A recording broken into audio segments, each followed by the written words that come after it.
Bom dia, boa tarde, boa noite.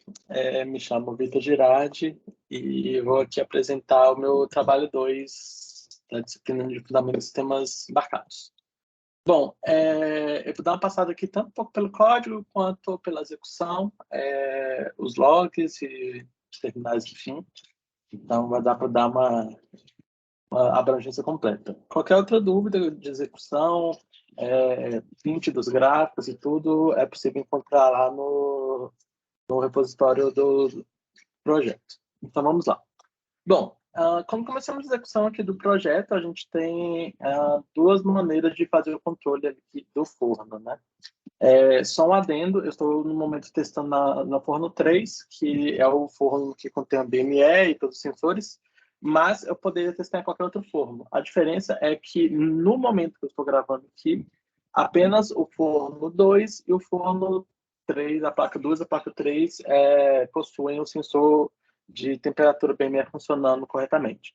A placa 1 não está funcionando corretamente, a placa 4 não possui esse sensor. Então, apesar de eu poder testar qualquer uma, eu optei pela que tivesse tudo certinho. Então, voltando aqui, eu tenho duas maneiras de controlar o forno, né? Tanto manual quanto pelo dashboard. Optando aqui pela maneira do dashboard, a partir do momento que eu entro aqui, a live já começa a capturar aqui as minhas leituras, né? E eu tenho completo acesso aqui às funcionalidades da placa. Então, eu consigo tanto ligar quanto desligar o forno. Aparece um feedback aqui no terminal da aplicação e também lá no outro.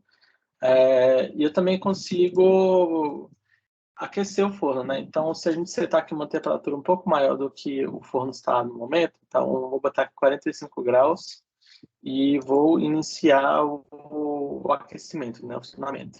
Então, ele fala que o heat on, ele dá as variáveis KPK e KD que foram definidas, então, por estar usando a dashboard, as que foram os default, e ele começa a fazer a leitura de temperaturas internas, de referência, e as externas da placa. E com isso, ele começa a aquecer, como a gente consegue já acompanhar pela curva ali e pela live.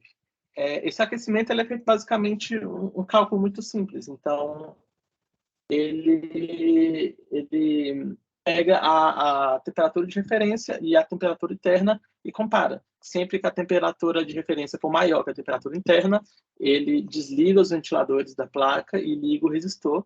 E a partir do momento que for igual ou superior essa temperatura interna do que a temperatura de referência, ele faz exatamente o processo contrário, que é a parte de ligar os ventiladores e desligar o resistor.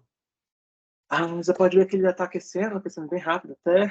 E a partir do momento que ele cruzar ali a linha, a gente vai poder ver também pelo sinal de controle que ele vai ligar os ventiladores e desligar o resistor ali, jogando o sinal de controle para menos 100%, que é exatamente o que ele fez agora. Então, toda essa parte do dashboard foi implementada. A única parte que não foi implementada é a parte de temperatura manual e a curva. Então, essa parte realmente não foi implementada.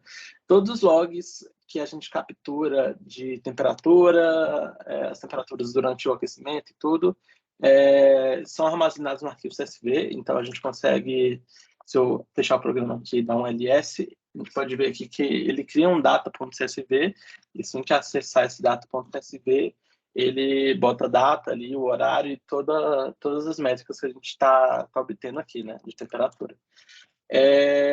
E também a gente consegue fazer essa mesma execução de maneira manual. De maneira manual, a gente claramente entra aqui com os valores de KP, então vou entrar aqui, por exemplo, com 20, 0.4 e 300. A gente seta a temperatura do forno para 70. E ele começa a fazer a mesma execução que a gente fez ali, só que de maneira manual, né? A gente tem que interagir com a dashboard. Mesma coisa. Passando um pouco aqui também pelo código, de maneira muito breve. Usei aqui algumas bibliotecas padrões, então a biblioteca do BME, a própria biblioteca feita pelo professor do CRC, algumas alterações aqui, então a parte do GPIO para fazer ligar o resistor, desligar o resistor, coisas bem simples, passando aqui a porta, o pino da placa.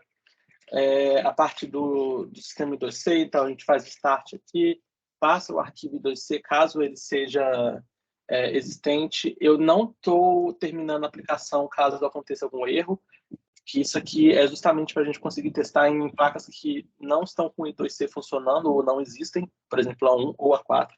Então, mesmo não obtendo os valores desse sensor, né, a gente consegue ainda assim usar a placa, né, usar o programa. Aqui a parte de streaming, a parte da main, então a gente consegue fazer aqui o report dos dados, que igual eu falei agora há pouco, a parte do controle, exatamente daquilo que eu falei, então a comparação de temperatura de referência, temperatura interna e vice-versa, então ele liga ou desliga o resistor, aqui praticamente a parte do input manual, input automático, enfim, todas as funções necessárias aqui. E é isso. Qualquer dúvida, qualquer outra informação, como eu disse, pode ser contada lá no GitHub desse projeto, que você disponibilizar juntamente com esse vídeo. E qualquer outra dúvida, também estou disponível a ajudar. É isso, eu agradeço pelo tempo, muito obrigado.